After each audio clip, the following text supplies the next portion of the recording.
asked me to, if suppose I got But it's not happening. because this is how More representative. so maybe he has his own name there. When you tell them, oh, Could be. Yeah. because for us,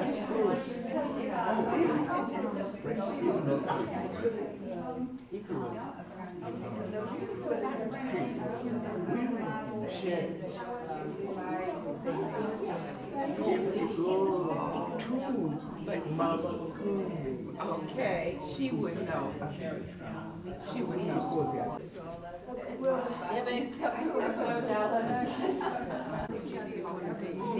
These two, I guess, that describes it. You think, I mean, should I just take that?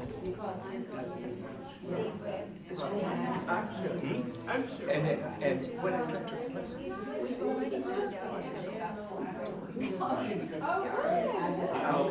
I'm the only one here in Durham, in Tanzania. After being here for so long, everybody wants to use it, but they don't have.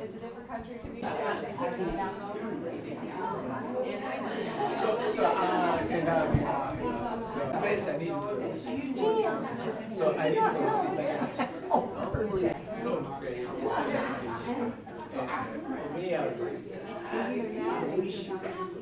I'm walking this is they think like this. But me, I'm better because I need to get right. So I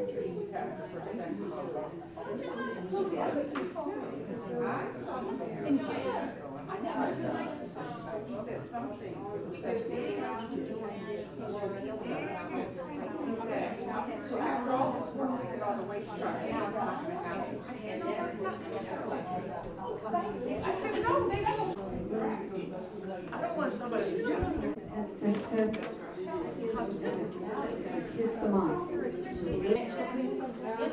He's the devil.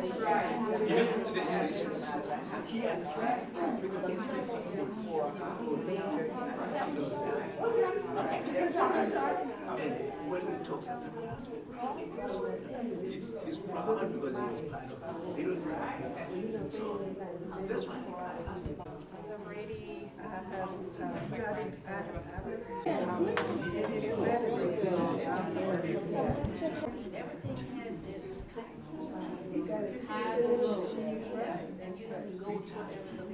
I don't like it.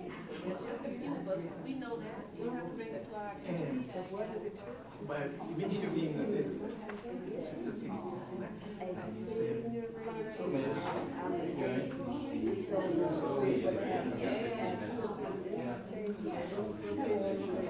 So they could be feeling special.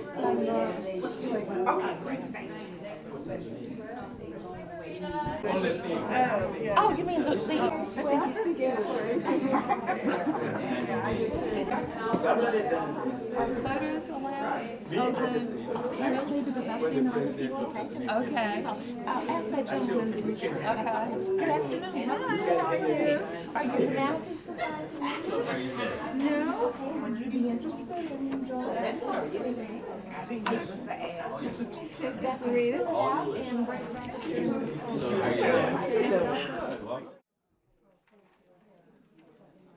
Welcome. Can you hear me? I hope you can. Welcome, welcome.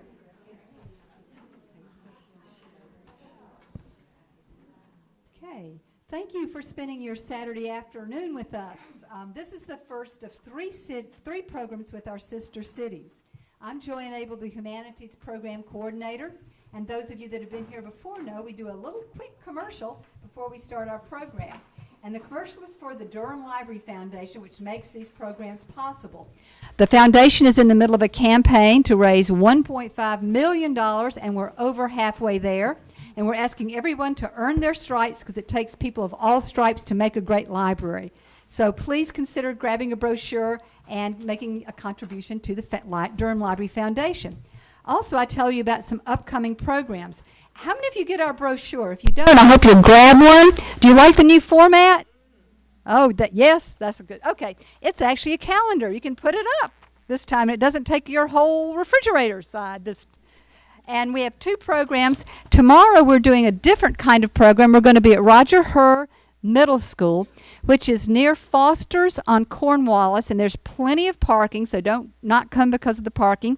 We're showing the film American Teacher. And it will be introduced by Steve Unruh, who's a longtime teacher in Durham. And this is a really important issue because right now I think North Carolina teachers are paid 48th in the country. And this is a film about what that means to the teachers. And then on Monday at Southwest Regional Library, we have the Playmakers coming to talk about their production of The Tempest and Metamorphosis. We're going to have one of the co-directors and 3 of the actors. So this is a wonderful program. If you've never been, it's really fun to find out the down and dirty on the actors and making the play, and it will be at 7 at Southwest. Now I'd like to introduce 2 people that have helped make these programs possible. I believe we started talking about it in January, is that right? To make this happen. The first is over there is Eve Marion, and she will be doing the PowerPoint instead of me, yay. And Brady Searles, who's the president, and she's on the board of Sister Cities, and Brady Searles, who's the president of Sister Cities Durham, Inc. Welcome with me, these are Sister City folks. I'm going to go up there and play with that mic. Can y'all hear? Everybody? Okay. Thank you, Joanne. It's especially good to see you, and welcome on behalf of Sister Cities of Durham. Hopefully you got one of these brochures. If not, then pick one up as you leave, describing our Sister Cities program. It's a program around the nation that links cities in the United States with cities around the world. For about the last roughly 20, 25 years, Durham has had 4 Sister Cities and had a number of delightful programs. We started with Durham, England, sort of logical. We added within a couple of years Kostroma, Russia, Arusha, Tanzania, and Toyama, Japan. And then this past year, we added 2 more cities in China. So all of a sudden, an interesting change of pace as we added some more excitement to our program. And we do a variety of programs, a lot of cultural exchanges, a lot of exchange with people from those cities coming here, or sometimes from here going over there, that might be in art, in music, sometimes educational exchanges, sometimes medical exchanges, business exchanges, been a wide variety. They vary depending on the interests of the volunteer group that chairs or works for our committee for that city here in Durham, and the people involved at our city abroad.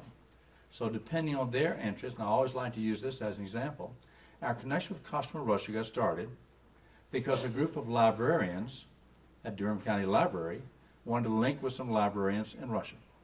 And so they found the city of Kostroma, and things just happened from there. Okay? Toyama was a city of medicine. So they found us, said, oh, that's an interesting link. So the stories are most fascinating, but the programs do vary tremendously. What is exciting is that as these programs develop, we quite often have people visiting back and forth who then stay with host families in that city. An example would be last spring, we had 28 host families with Toyama College students, 20 host families here in Durham for about 27 Chinese elementary students. And so in that case, lots of families in Durham got that opportunity to host someone from another country in their home, get to know each other, because the basic premise of Sister Cities is a person-to-person program. How can we get to know people better? And the person-to-person, people-to-people connection makes so much difference, so that we have more mutual understanding, and eventually we all hope for a much more peaceful world. So we keep striving for that. So we're glad you're here. This orange sheet we hope you'll take a look at. It highlights some of the programs we got this fall. We do invite you to consider for the first one to come by City Hall. Since we are officially part of the city of Durham, all of these partnerships are endorsed by the mayors. They have to sign the agreements. And we actually are in the city manager's office, okay? And they provide a small office space for us for administrative purposes. And so this week and last week, we have a display in City Hall lobby from all of our cities. So I invite you to come and look at all those items. In addition to the displays for each of our cities, we have a rather unique display of about 30 or 40 items that have been given to the mayor of Durham over the years from various international guests. Now, you know, when someone comes from another country and someone in Durham hosts them, one thing they want to do is say, oh, we want to take you to visit the mayor. So when they go visit the mayor, what do? They make a presentation. They give a gift to someone. And so quite often the mayor says, we got a call and says, these things are piling up. We don't have any place to put them. They're piled up in a box in a closet. Ready? Well, y'all come take them and put them with your displays. So we're glad to have that and to share that with you. With the volunteers who help with this in so many ways, I especially want to say thank you to Eve Marion. Joanne mentioned Eve, where are you now? Right over here. Okay. Eve on our board began organizing this. She works also with the Friends of the Library. And this past week was doing it all from where? California? Wherever you were on a trip. Yeah, she was on a trip for work and doing some of this through email from that distance. So we appreciate that very much. On the blue sheet you have, I call your attention to that because what we did is try to describe something of the quilts and the project we have. You'll notice that in the introductory material, we sent word out to each sister city and said, would you be interested in doing something for a quilt project? Well, we knew that quilt might be defined very loosely around the world. But what did take place, the background of this, was that a year ago, we had 3 visitors here from Kostroma, Russia. One of those, well, one was the director of their symphony orchestra, one was the principal of a children's music school, and one was the director of art exhibits at the Kostroma Art Gallery. So one of the things the group did was to take them on various tours, including the Durham Arts Council. And there, Nadia, that lady, saw a quilt on the wall that had been done some time back that was a combination of squares from somewhere in England plus here in Durham, celebrating the early days of some of the English coming to settle. So it's one of those type of, can we link together? And she looked at that and says, you know, we could probably do one of those. So we started batting around ideas before they left and came with the idea that perhaps we could ask each sister city to present something of a quilt, some type of quilt, reflecting their city. So if you look at the description here, it says ask them to produce an individual quilt. It will provide information about their city, also have approach from an artistic standpoint. We would have them as individual quilts, there you, as you see, hanging vertically, but also they could be put together as a group, which they are close together as a group in City Hall. So we would have the flexibility to do it in a variety of ways. So that's what you see there, and that's the way they are displayed now in City Hall. Okay? We knew that it would vary tremendously. So as you hear about the different quilts and you look at this material, you realize that they did a variety of materials. Okay? But they quite often, especially in other countries, looked at the web pages of quilters in the United States and said, oh, that's what they're doing. So here's what we will do. Okay? So it's exciting to see them come. They all began to come in the last 2 weeks and do that. Okay? It was interesting in the early days as we tried to figure out what to do. I come from the background of a mother who quilted all her life. I share with a couple of you. We have quilts in our house. My wife Carolyn back there can tell you that we have quilts all over the place. Our children have quilts from my mother. Our grandchildren have quilts from our mother. Okay, the list goes on and on. Our son came up with a quilt idea in which the grandparents, it was the grandparents for his side of the family and his wife's side of the family, as we were getting married, would put all that together, picture reflecting what kind of profession or lifestyle they had, and put it on a big quilt and had it displayed at their wedding. So for me, I always thought in terms, oh, you have squares and you put quilts together that way, okay?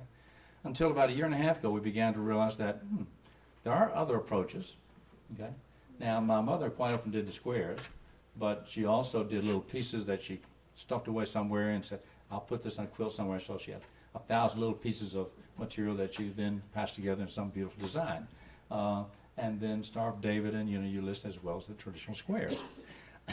But then I said, well, we need to find somebody in our group who can do that. And Marge Freeman was willing to meet with us, active with the Arusha City Committee, and a longtime quilter, and we had some representatives of the Durham Orange County Quilting Group. So we did a brainstorming session, and out of that came these guidelines. asking each city to decide what material they would use. They decide what technique they would use. The only couple guidelines were, number one, size. So 18 inches by 33 inches. So we could fit them on something like that and move them around. We have no place to have a permanent display. So they have to be, we have to have the flexibility to take them different places, either as a group or individually. We wanted also, and I believe, Mars, this was your suggestion, that the one common theme that everybody could relate to would be the sky. Okay? And so that's what we have. So we're very excited to share these things with you. The note here indicates when we got the material, they used a variety of methods and techniques: hand stitching, machine stitching, embroidery, batik, cross stitching, applique, painting, brocade. Okay? And materials vary from cotton to silk, and some dealt with commercial groups, and they were designed by someone from that country. Some quilters, some individual took responsibility and carried through with it all the way. So we're excited to share these with you. Okay? We do have someone representing most of these city groups to share with you some of the more details to give you a little better perspective based on what information you have there.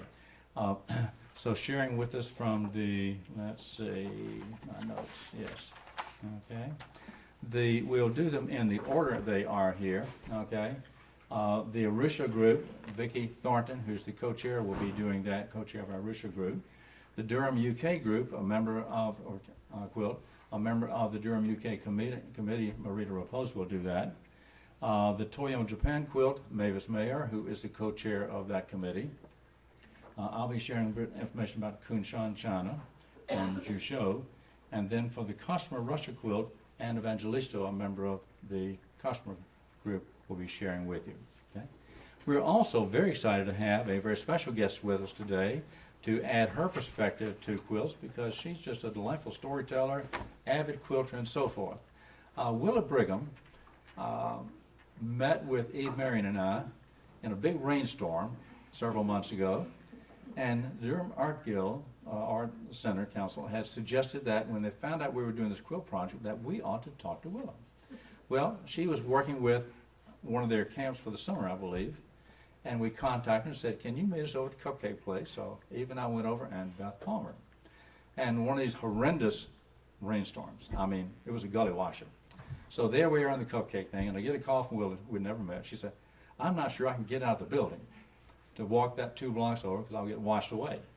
And we said, well, we're not sure we can get over to yours, but let's wait a few minutes. And finally it cleared up, and she came dashing over, and regardless of the rain, we found the delightful personality of Willa Brigham. And she said, well, I would love to be part of your program. And so Willa is going to help share a few things in her perspective as we kick off, and then help us with a close. If you're not familiar with Willa, she is a 2-time Emmy Award-winning host. She has a television show, Smart Smart Kids. She is an inspirational speaker. She tells stories. She writes. She's a performing artist. She's native of Alabama, went to Alabama State University and Indiana University, holding degrees in health and physical education.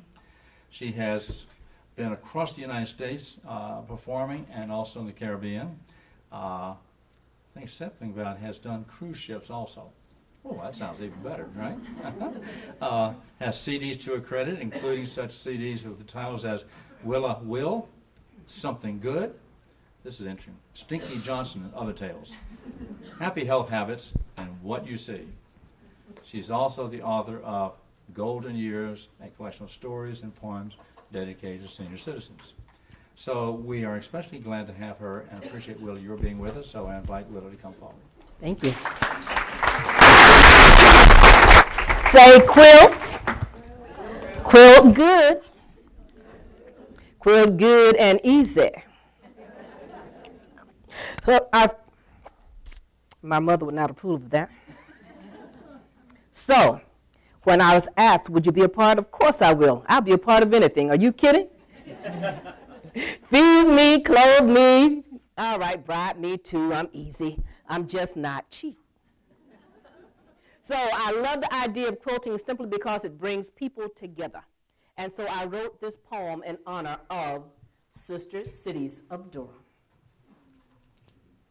Sister Cities of Durham, North Carolina, had a wonderful idea to connect with other sister cities and have them gather here They invited a friendship city too, didn't want to leave them out, because if a friend is a friend, you didn't have to leave no doubt. How are we going to get them together? Somebody had to ask. Well, we're talking about cities all over the world, and that would be some task. As the committee hashed it out, they knew what they wanted to do. A suggestion was made, and they all agreed, and it didn't matter by who. Let cities gather together. Let's connect them with needle and thread. It's a craft that everybody does. It's easy as butter on bread. But not everybody knows a quilt is a quilt, and a quilt is an interesting thing because you can paint it and roll it and create it and never have one stitch in the thing. Quilting speaks of integrity and resourcefulness for years gone by, and the patchwork quilt has replaced the melting pot as a metaphor as cultures diversify.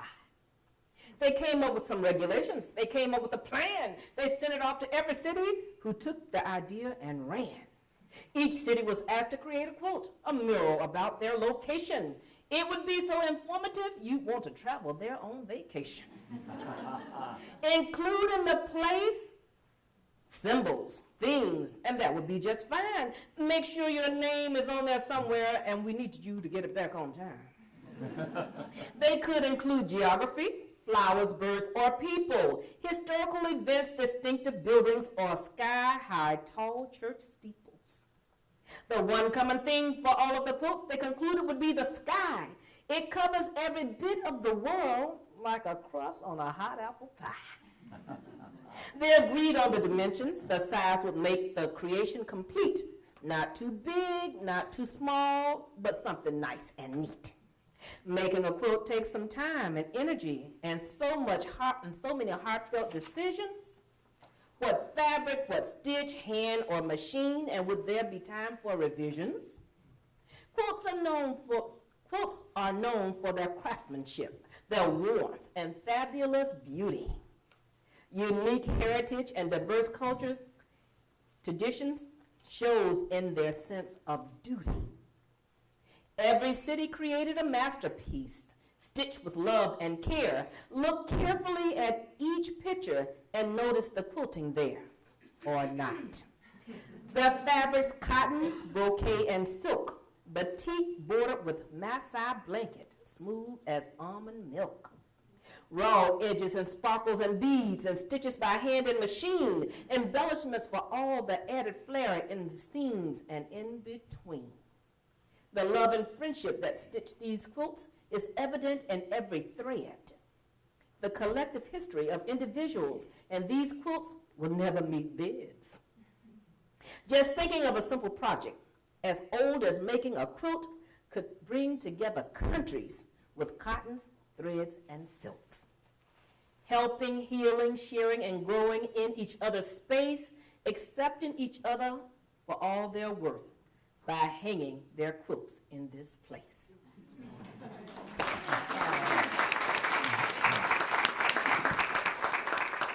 But we know quilts as fat quarters, 18 by 22-inch piece of fabric that you will trade for your firstborn son if you are a quilter. Quilters will stay up all night long, and it's a good thing they do because many a husband has been saved because his woman was quilting. Many of children have escaped the wrath of their parents because his mother kept her sanity by quilting.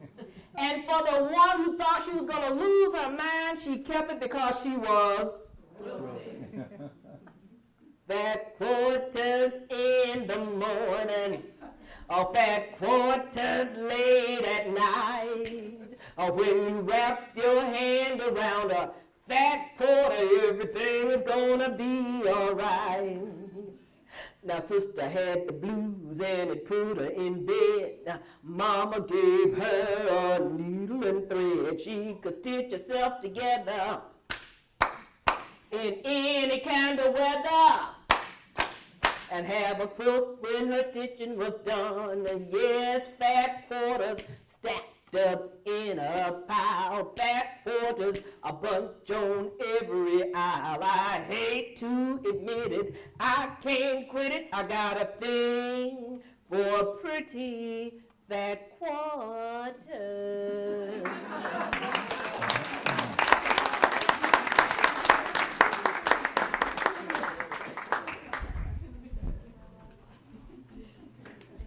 Thank you so much, Willa.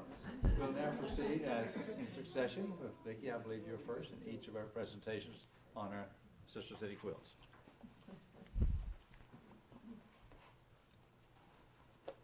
Well, that's a hard act to follow. So I'm Victoria Thornton. I am co-chair of the Arusha City Committee of Tanzania. And I am still fairly new to Sister Cities of Durham, although I've worked with them for a few years. I feel like I'm still learning. This particular project is one that was dear to me because it allowed us to bring together elements of another service organization with which I work, the Links Incorporated. And two of our local chapters here were able to fund the start of a sewing group in Arusha, Tanzania, and the Zabibu group. And we did that so that they could start to make uniforms for school children. Children in Tanzania cannot go to school unless they have uniforms, shoes, socks, sweater, books, etc. And often that's something pretty unaffordable for the families. So the uniforms have been imported from India. And we said, well, suppose there are people there who could be making them. Well, they did start making them, and now they're going to even progress to making other clothing. But with the advent of this quilt project, we were able to bring that group in and incorporate them into this project too. So it really has come full circle.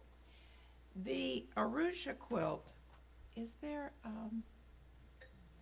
this quilt is made of batiks, which is a very typical Tanzanian, that's okay, fabric. And as you can see, it depicts many of the places and things which are very dear to the Tanzanian people.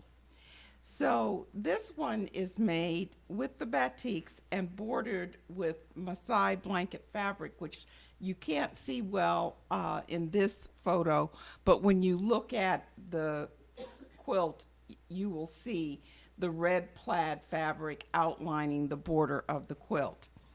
The clock tower at the very top, which has the word caribou next to it, was built in the early 1900s, and the word caribou means welcome.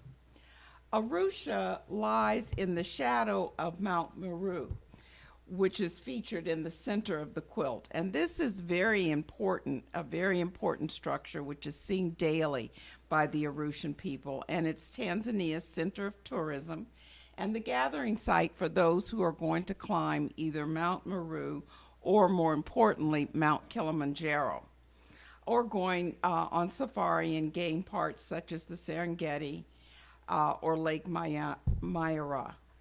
Arusha is a famous center for international meetings and trials. The map of Africa, if we could go back one, shows that Arusha is halfway between Cairo and Cape Town, South Africa. And you could go forward? Oh, okay, I'm sorry, it's on the quilt too. If you could go forward again. The Uruhu freedom movement at the bottom of the quilt symbolizes the freedom of the Tanzanian people and is representative of their political and economic development.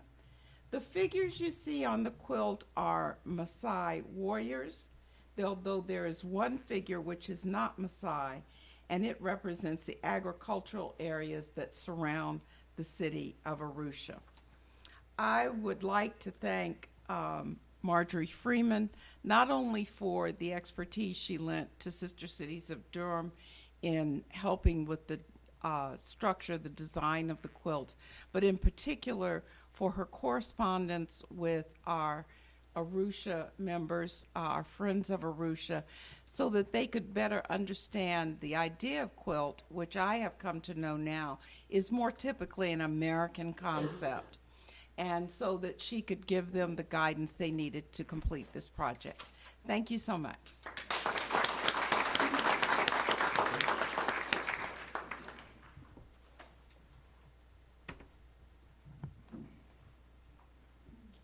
I came to the I came to the Sister Cities project from two things in my background. One, I was an international studies teacher at a two-year college outside of Chicago. And secondly, I have a very strong interest in all of the arts as an amateur musician, but also I'm in the education department at Nasher Museum of Art at Duke University as a gallery guide. Please come, wonderful art. And of course, our wonderful, wonderful leader.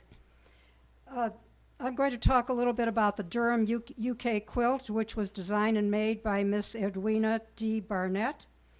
All of the materials used are 100% cotton and felt. The individual picture panels have been cross-stitched by hand and represent the rich cultural history of Durham against a background of the sky. The cathedral, which was a UNESCO World Heritage Site, and the castle, images of the coal mining pass, the symbol of the local railway museum, and of course Beamish, which is a large open-air museum offering an insight into the way Northeast England used to be during the late 19th and early 20th century. The county council crest also is featured. Techniques include cross-stitch patches, applique sewing, and echo quilting style. Technical advice was sought from Sue Cresswell of Quilter's Cupboard, patchwork quilting and fabric retailer in Durham. And you will notice that this quilt is quite distinctive from the others in the use of patterns and of squares and rectangles. Thank you.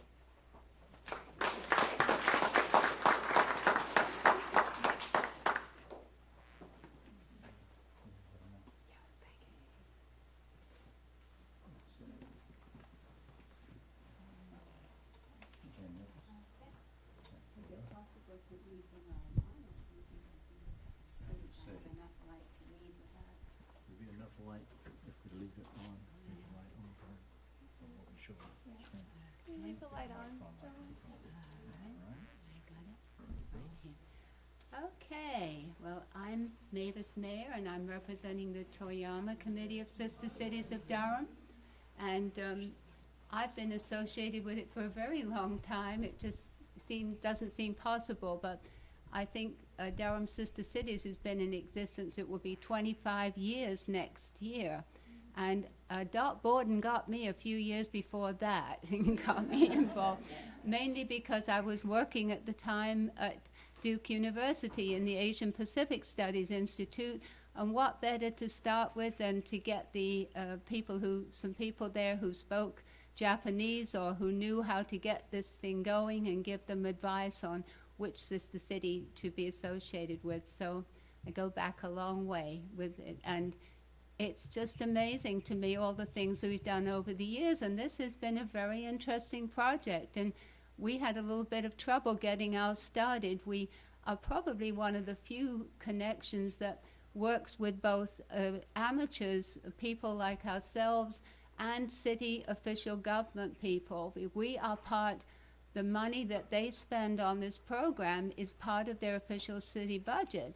And it's approved every year in advance, and we have to send what we think we're going to do, and they say what they want to do, and then we hope it all turns out all right. And sometimes they surprise us, and we get people at short notice. But it's been a wonderful experience, and I've learned a lot more about Japan and their people, and I've noticed how they've changed and we've changed over the years. But this was just wonderful that it did come to fruition and I think that their quilt is, I hope you can see it without me turning the lights off because I need as much light as possible, but if you look at the quilt, you'll see the beautiful mountain range. Tateyama is the sixth tallest or highest mountain in Japan.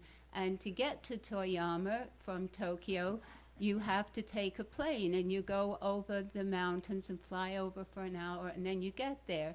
Or you come in from a different direction from Kyoto. But at the present time, there's no easy way to go from Tokyo to Toyama. And at the end, I'll tell you how that's all going to change at sometime next year.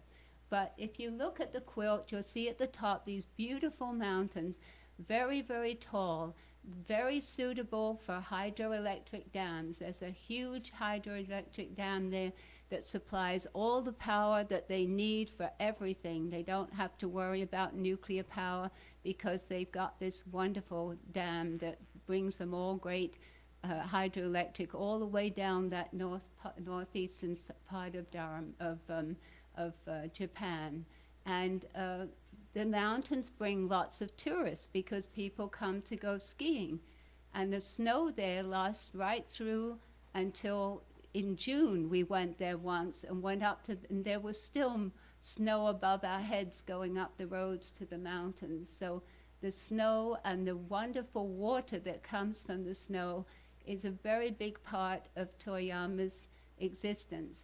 Toyama is about 420,000 people now because they've expanded in the last few years to annex some other regions, but it was about 300,000 when we started, and their heritage was medical hospitals, traditional medicine, modern medicine, and education. They have a big university system there and a college that's similar to the Durham, here we have in Durham Tech, and they have the Toyama College of Foreign Languages, which is something that we've become involved with in recent years. But this is a city of medicine, it's a city of education, but it had a lot of farmland, and all the water that was needed to have those crops be taken care of all came down from the mountains.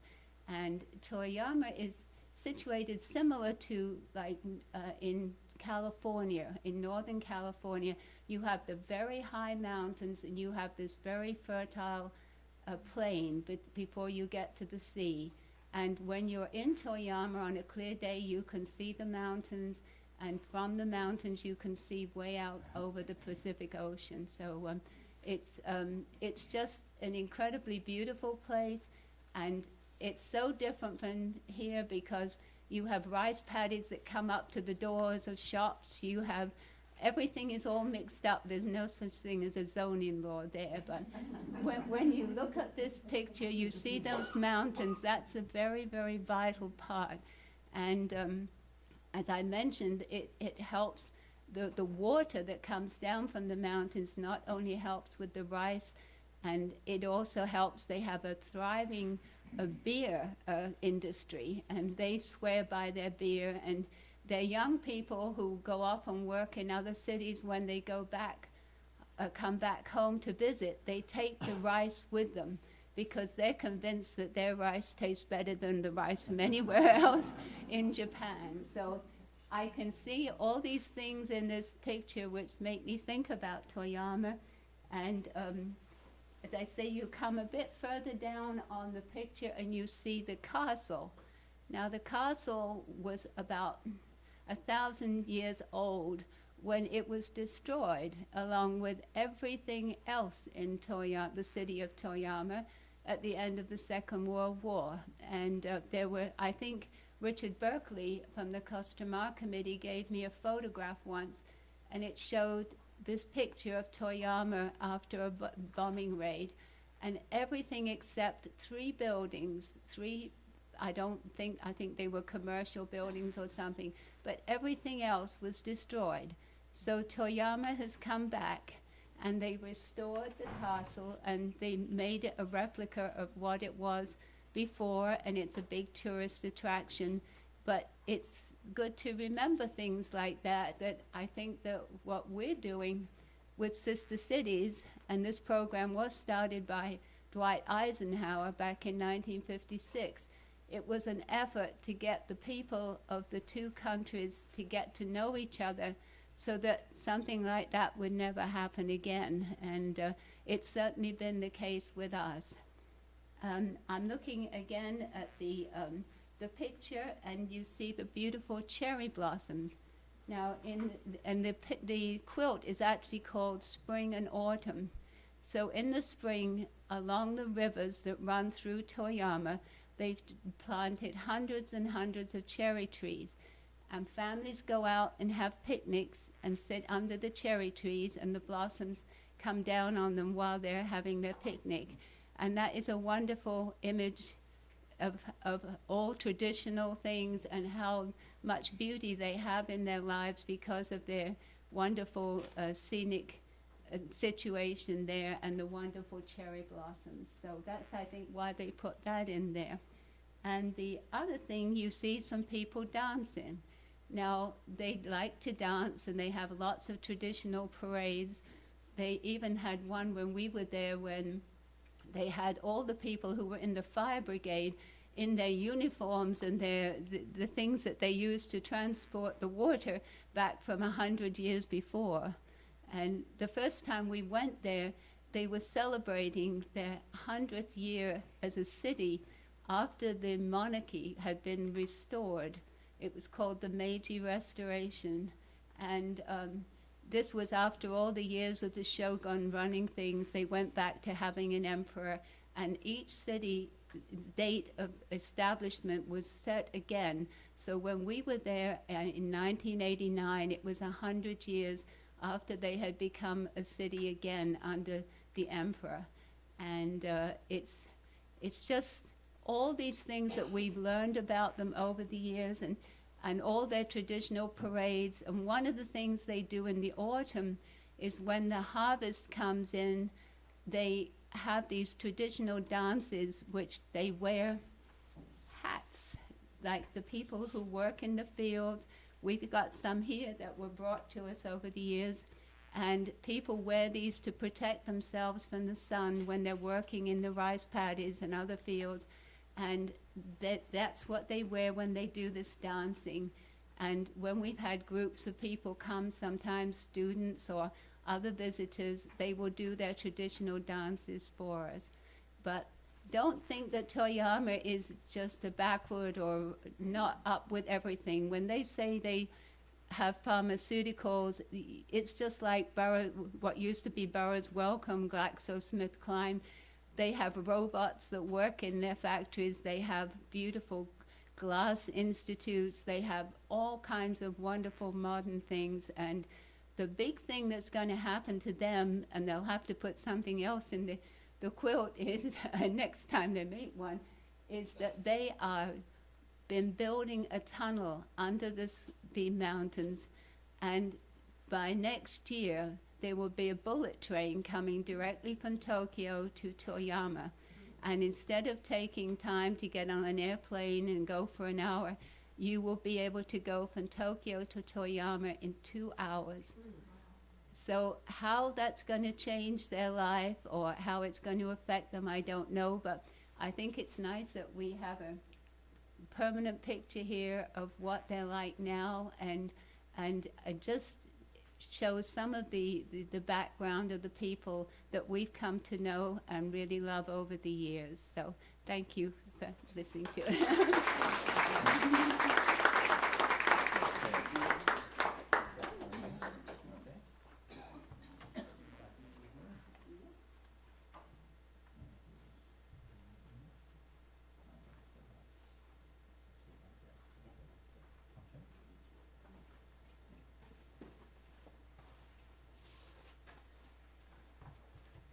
See, a few reflections on our Chinese cities, okay? Let's see, we next have what? Kunshan, okay? Kunshan is an interesting situation. They are new to us as of last April.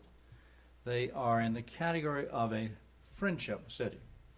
We have not had the opportunity to work with them as we usually do for a year or two to develop a volunteer committee there and a volunteer committee here, and then map out a program, schedule of various activities and events and so forth. So we anticipate doing that.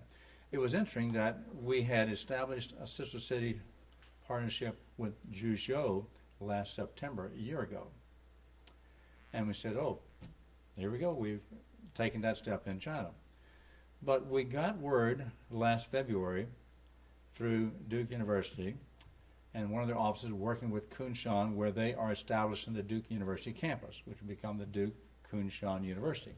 They will begin accepting students for the 2014 academic year. Start with graduate programs and eventually to undergraduate programs.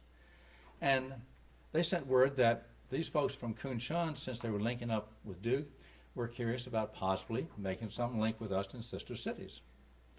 So I sent a message to the contact person, said, we'd love to talk to you if you're interested in talking. They said, great. By the way, April 17th, we're coming with the mayor and about a delegation of 10 officials from the city of Zhuzhou to visit Duke for talking to trustees and working out details. Would it be possible to meet with some of you in sister cities? We'd be glad to meet with you and talk with you. Next message came back, said, since our mayor is coming, would your mayor be available to talk with him? So I checked with Mayor Bell's office. He said, well, yes, I can work out being available that day. Okay. And so that sounded good. He said, it'll be interesting to explore. So everything was quiet for 10 days. And then I got a message about a week before they were to arrive and said, by the way, since our mayor will be there and your mayor is available, here's a document called Friendship City. What if we just have the mayor sign a Friendship City agreement? So Mayor Bell said, okay, fine. It's part of sister cities, but it does not mean we worked out details for a full sister city partnership. Okay? So it's an interesting pattern. So as they went back, I gave the representative we corresponded with in that delegation a book, Pictures of Durham. So we look forward to talking to you.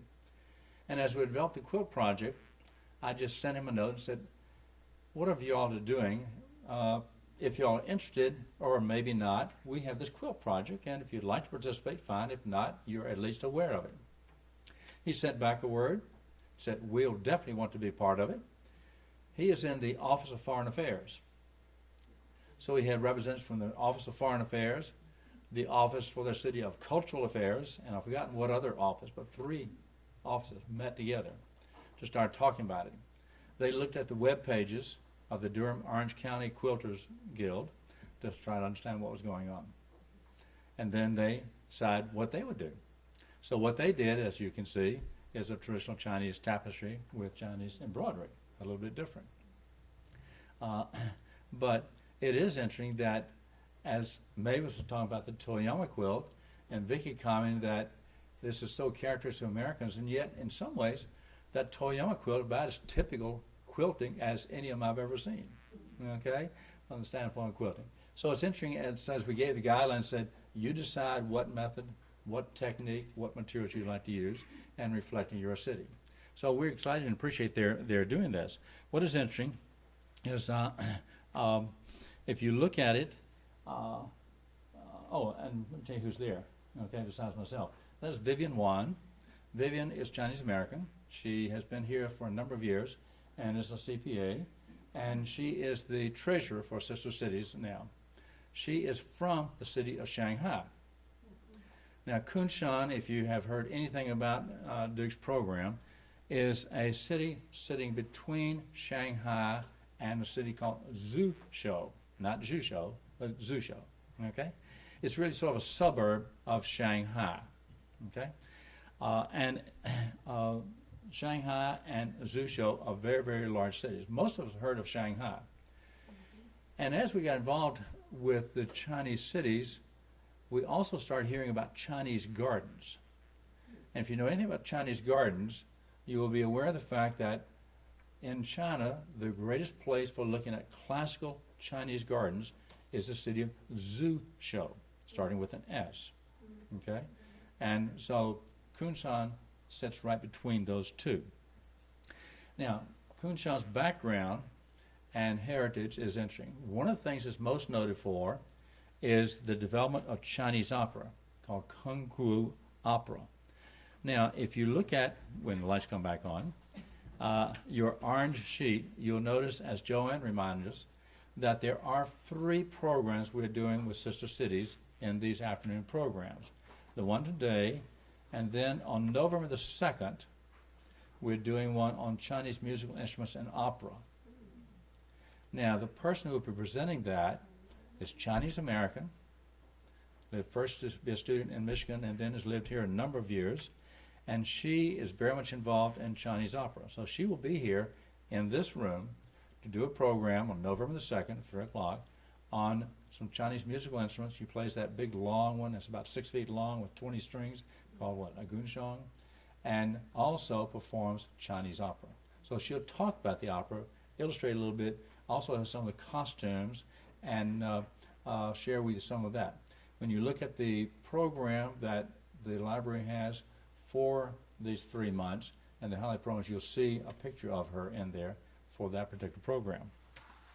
Now, when you look at that picture and the quilt or description that Kun-chan sent to us, it is interesting. There's a body of water in the middle of it, and there's a bridge. Now, most people look at that and think, what? What's the first thing that comes to mind? Venice with the canals. That's exactly right.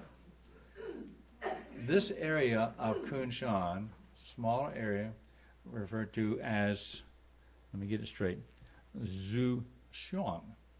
My Chinese is not very good, okay? It is very much a water area. It's actually referred to as a water town. 1/3 of the area of that area, Zhuxiang, is water. They call themselves the Venice of China. So if you look at that, there's a canal with the boats, if you had a chance to look at it in the back, and buildings coming up, probably residential patterns. The reference to the bridge in your program here is a single arch bridge, the bridge towers, and again, people's wishes for wealth and a peaceful life, which sounds very good, okay? Dealing with the water that reflects that Yangtze River area as part of that, and referring to the core element bridge with a focus on friendship, collaboration, and exchange between sister cities. Now, if you look at that quilt very carefully, it's obvious that there are residences sort of like Venice with the buildings right up against the canals. And on the right-hand side, there are a few little colored squares. When I first glanced at that, my first impression, and I was showing it to my 8-year-old grandson, Miguel, and I said, Miguel, take a look. They even have flags. He looked more closely and said, Grandpa, that's not flags. That's someone's laundry. And if you look at the building, it probably is. Very typically, the houses, 2 and 3 stories, right up against the wall, and from the little window and a little balcony type of thing, hang your laundry out there.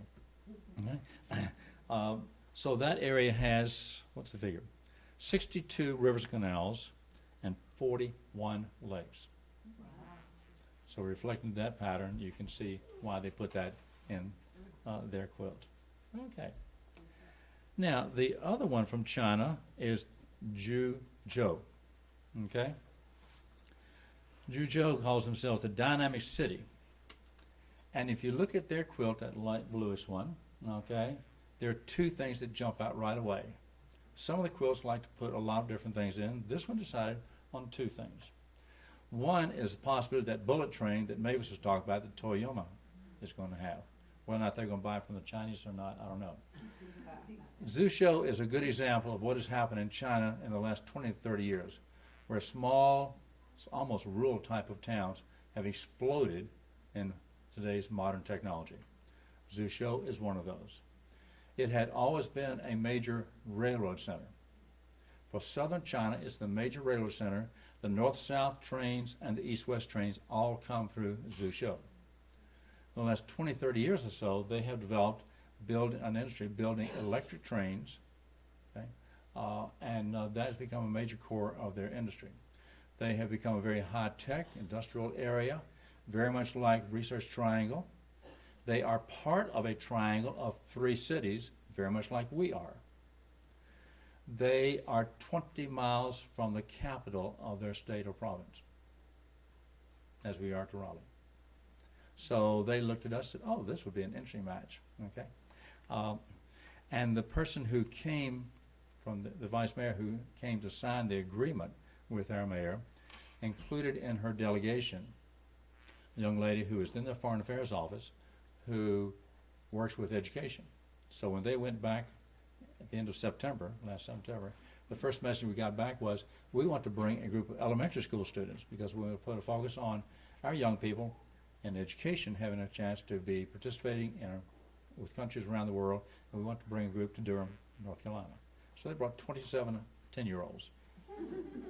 And we had them plugged into 3 elementary schools here. A delightful pattern.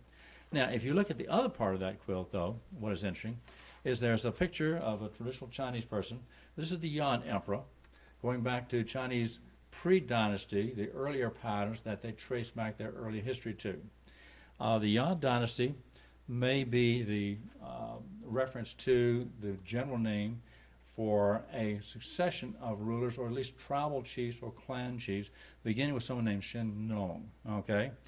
May have been the first one. The term itself, Yuan Emperor, Y-A-N, refers to flame or fire, okay? A flame emperor. It seems to go back in the early stages of their mythology, trying to pinpoint some of the early developments of the Chinese nation, that many in that area for agriculture use fire for a slash and burn type of pattern to clear land for agriculture, and thus the flame emperor or the Yuan Emperor. Okay, so that one becomes the first of Chinese 5 dynasties, and eventually beginning with their first kingdom period, probably going back to about 4,000 years ago, as far as they can pinpoint, with thus highlighting the Yuan Emperor. Okay. He's one of 2 of the major sort of founding fathers or forefathers of the Chinese nation. You saw in your program description that the Yuan Emperor is highlighted because he's attributed or credited with beginnings of a number of major traditions and patterns in Chinese society. The slash and burn agriculture, the fire for the Yuan Emperor or flame emperor reflects warmth, and the possibility of scaring off animals, if we think in those early societies. But the Yuan Emperor also is credited with bringing people together to develop farm tools, developing patterns for planting crops on a rotating basis. Apparently he introduced using hemp to develop clothing, and apparently checked out various herbs and developed the idea of using some various herbs for medicine or medicinal patterns. Everything indicates that probably pottery was developed under his jurisdiction and leadership, and also some of the musical instruments. Now, how much of that can be pinpointed is a good question. Okay? We're thinking going back to the early origins of most societies, a certain amount of mythology that points to some essential truth, but not quite sure we have the documentation or the facts to really support but so much of it. But we know that that's a figure that points to their early origins and indicating virtues that they treasure and certainly like to highlight, the virtues of dedication, of creativity, and determination. Okay.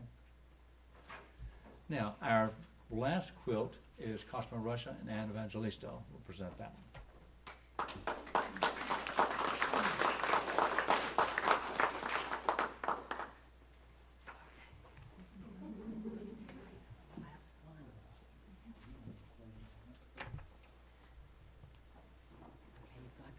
Okay, we are absolutely ecstatic about our quilt. First of all, because there was some problem with it, that it was held up in London. I don't know the whole story. It was held up in London, and we just held our fingers, crossed our fingers that it would get here in time, and it did. It's so colorful, it's so beautiful, as are all the quilts. By way of geography, Kostroma, Russia, sits on the Volga River.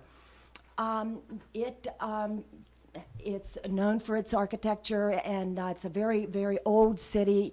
It was founded way back in the 12th century, and it's part of the Golden Ring. And what am I? Okay, right. It's part of the Golden Ring with Vladimir and Suzdal completing that ring, in Yaroslavl also. And probably the most prominent name in that area in Kostroma is the Romanov name. And that is part of the Apotyevsky Monastery, which we will see in the quilt. But Mikhail Romanov was the first czar, became the first czar of that dynasty.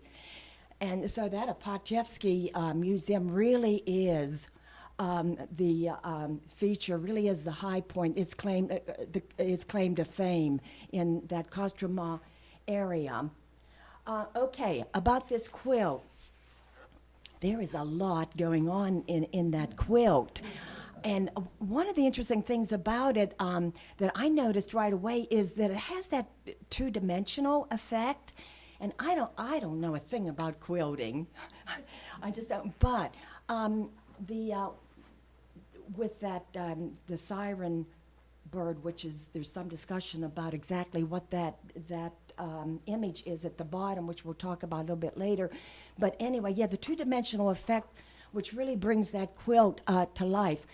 So, okay, in the upper right-hand corner is, that is the Apotyevsky Monastery. That really is, as I said, the focal point of Kostroma. It sits on that Volga River, beautiful, absolutely beautiful, several different buildings, a museum, and in the basement of that museum, and apparently, I can't, might be wrong on this, but anyway, I remember going to the basement of that museum, and there were the pictures of the Romanov family, and of course they were all gunned down. Was it Nicholas? Yeah, Nicholas II, right, upright.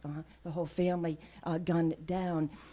And so you see these photographs in that museum, and of course the glass in several of those photos showing that Romanov family is damaged purposefully, just to give you the idea of the severity and the devastation of that family because they were wiped out. But anyway, so that's the Apotyevsky Monastery. And over to the left, the Viking ship. And so that really is the logo, kind of the logo of the city. It's featured on just about any kind of trinket that you buy. And I'm not exactly sure about the origin of that. Well, Vikings, what more can you say? Okay, then off to the right, there's the fire tower, and that's part of the shopping arcade.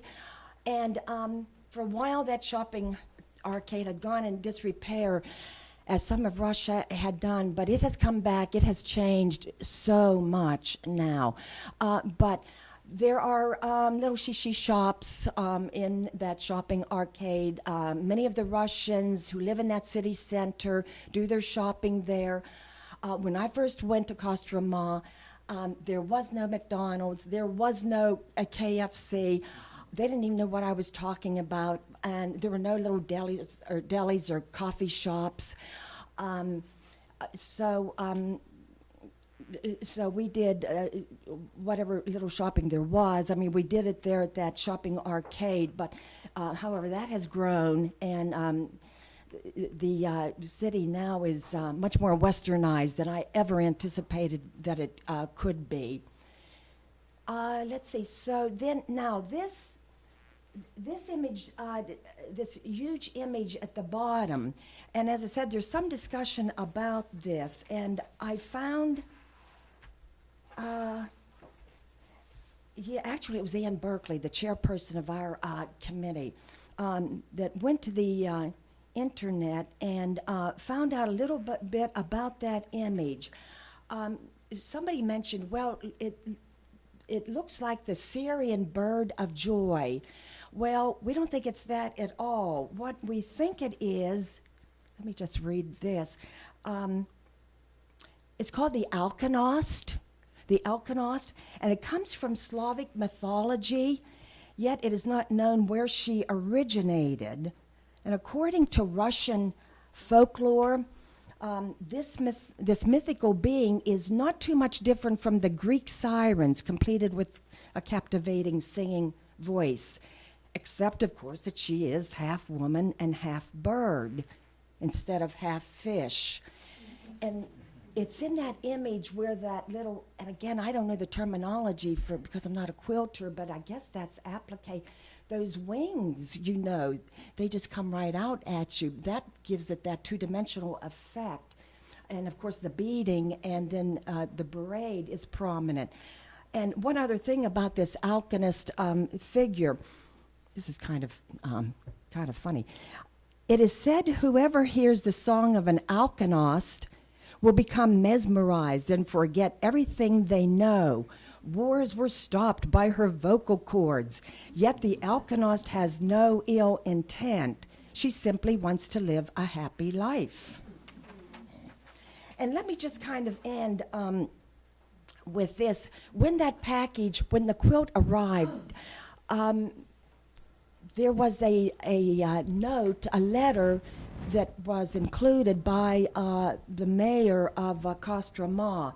And it's given on your card there. And so really, really interesting note. And I think it sums up pretty much what we're trying to do here with Sister Cities, with all the Sister Cities. And at the very bottom here, part of his note read that I am confident, quote, I am confident that despite the significant distance separating us, this quilt project by Sister Cities is an important phase of our cultural collaboration, and at the same time emphasizes that Kostroma and Durham are cities that devote their attention to art and all the humanitarian values of mankind.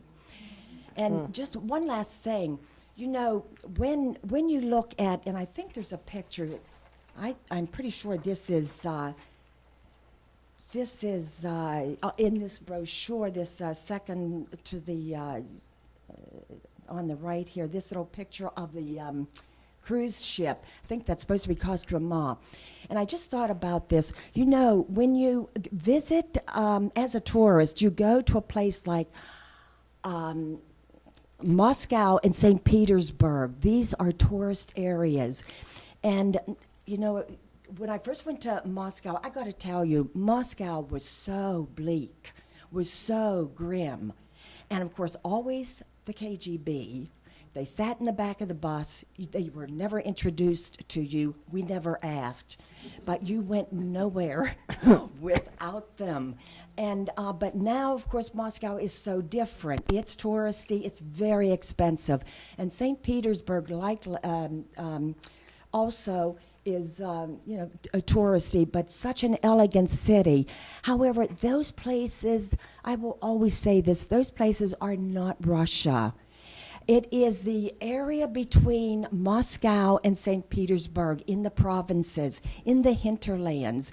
Those are the real Russians. Okay, thanks ever so much.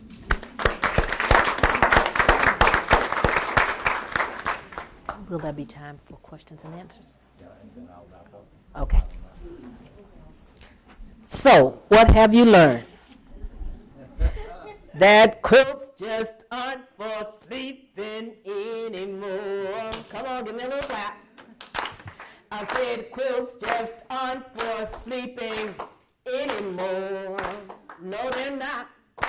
They have gone through a transition that will rock you to your core. Oh, no, quilts just aren't for sleeping anymore. And this one you say, boom, boom, shaka-laka, boom, boom, hot dog, boom, boom, shaka-laka, boom, boom. Come on, boom, boom, shaka-laka, boom, boom, hot dog, boom, boom, shaka-laka, boom, boom. Now they used to be for lying on your bed once upon a time. Sometimes they were used for lifting up your head. Now who would have ever thought of the prices they get when they get bought? Because quilts just aren't for sleeping anymore. 5, 6, 7, 8. Boom, boom, shakalaka, boom, boom. Boom, boom, shakalaka, boom, boom. Hot dog, boom, boom, shakalaka, boom, boom. Now a little imagination is a thing of grace. Yes, it is. You can find embellished quilts all over the place. Yes, your old prom dress can live again in the body of a mermaid's fin, because quilts just aren't for sleeping anymore. 5, 6, 7, 8. Boom, boom, shakalaka, boom, boom. Hot dog, boom, boom, shakalaka, boom, boom. You can find them in prestigious galleries. Yes, you can. They are hanging there for the whole wide world to see. Shall I say it again? Now, who would have ever thought of the prices they get when they get bought? Because quilts just aren't for sleeping anymore. 5, 6, 7, 8. Boom, boom. Shakalaka, boom, boom. Hot dog. Boom, boom. Shakalaka, boom, boom. They have gone to, they have greater aspirations. They've changed their attitudes. The fabrics and threads and machines that stitch will give more latitude. The quilters you meet are a brand new breed. They quilt for adventure, not for need, because quilting ain't just for sleeping anymore. 5, 6, 7, 8. Boom, boom, shakalaka, boom, boom. Hot dog, boom, boom, shakalaka, boom, boom. Give yourselves a hand. And I'm going to advertise my new CD. It's called Midnight Quilter, because I am a midnight quilter in the wintertime. And if you want to take one home, see me. If not, look me up on the internet. I'm there. Have contract will travel, as you see I do, from you to your children, your grandchildren too. Call me. I'm available, unless I'm not. Thank you.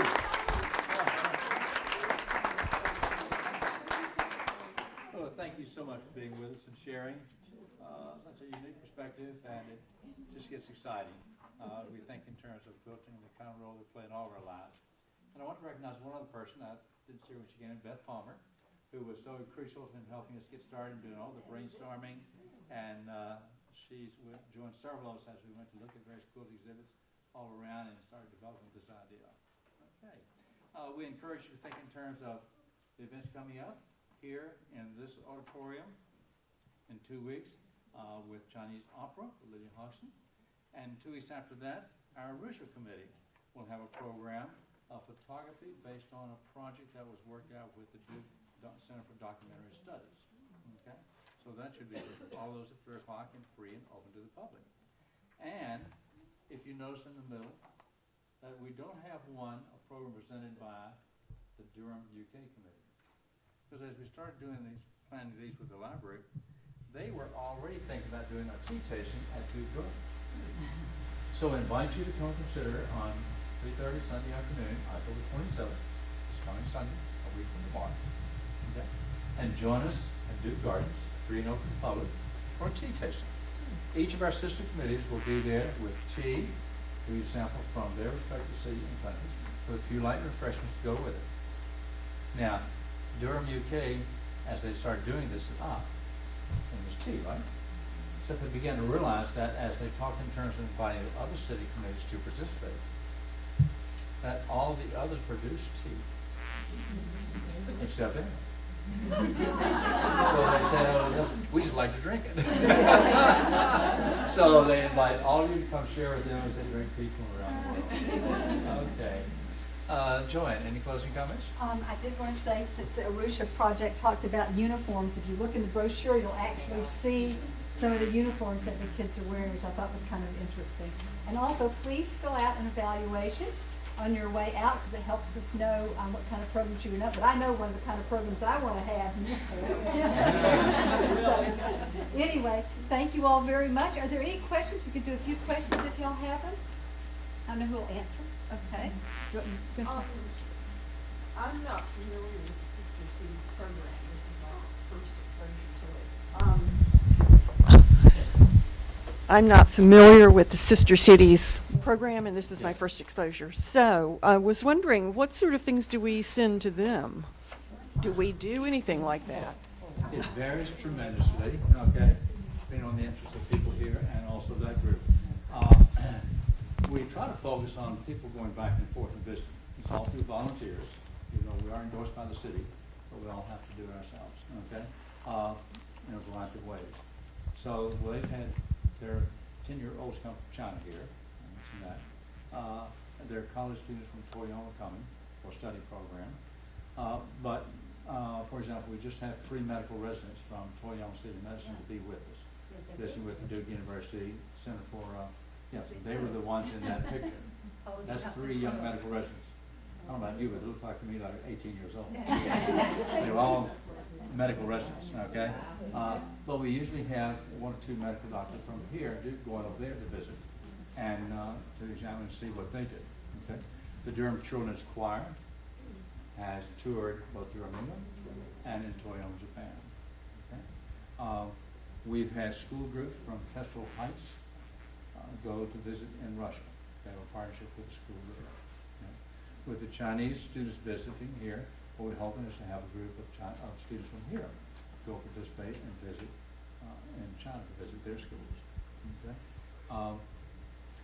If you come down to City Hall, we have an exhibit of photographs of Durham, North Carolina. They're there on exhibit because Durham, England asked us to send them photographs of Durham, North Carolina that they could display in their city county hall. So we did a photo contest. And we had both adults, had about 20 entries, had first, second, third place. And then students, we had about 125 entries, high school students.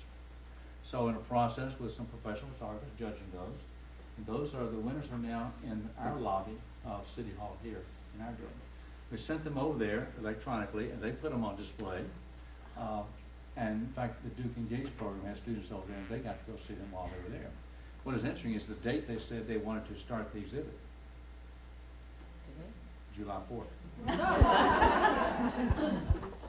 Yes, okay. So the programs have varied, okay? We like to think there's artwork that gets more expensive back and forth, okay? Any comment from Vicki or Mavis or Margie? Things that we shared back and forth? I know, Margie? years ago, there were, you're good. Yeah. I don't need this thing. Okay? Years ago, there were 3 teachers who visited Durham from Arusha, and they studied here, and they did a lot with photography and methods of teaching, etc.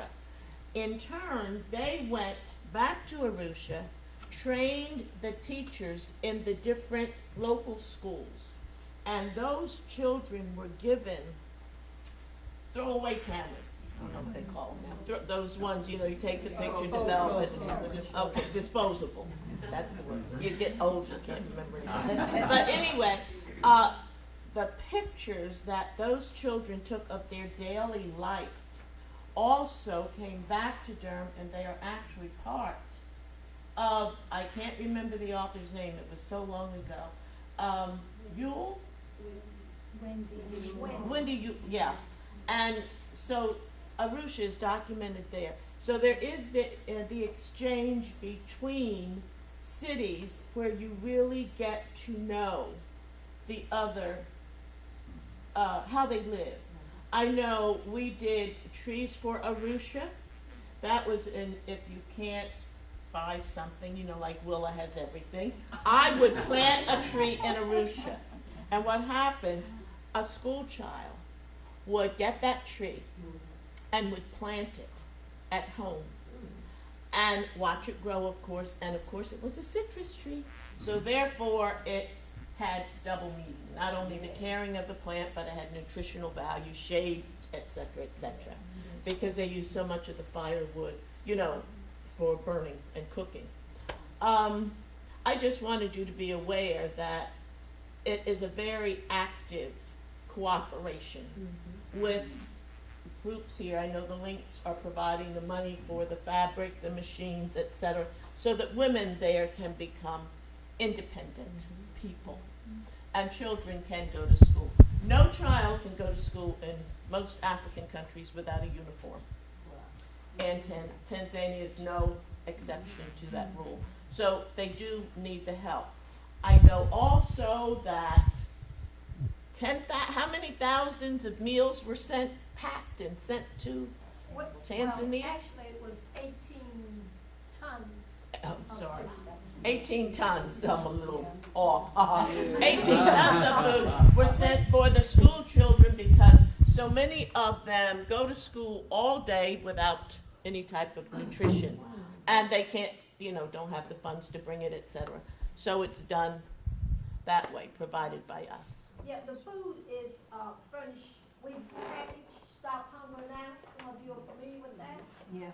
And we carry food to see about making a difference in the kids that walk to school with no meals, having a meal there because you can open one package of food and it'll feed 6 people. And we're going to have another packaging at St. Titus Episcopal Church on November the 2nd at 10 o'clock, if any of you would like to come. Because volunteers package the food and then we ship it from Stop Hunger Now to children all over the world. So that helps answer your question, a variety of things that are humanitarian, that are also artistic, and hopefully people come in and experiences, take back, and we go over and take experiences back. Hope you consider joining Sister Cities if you'd like to. The membership application is in the brochure. Please chat with any of us. We'd like to talk to you more. Thank you again for coming. Thank you.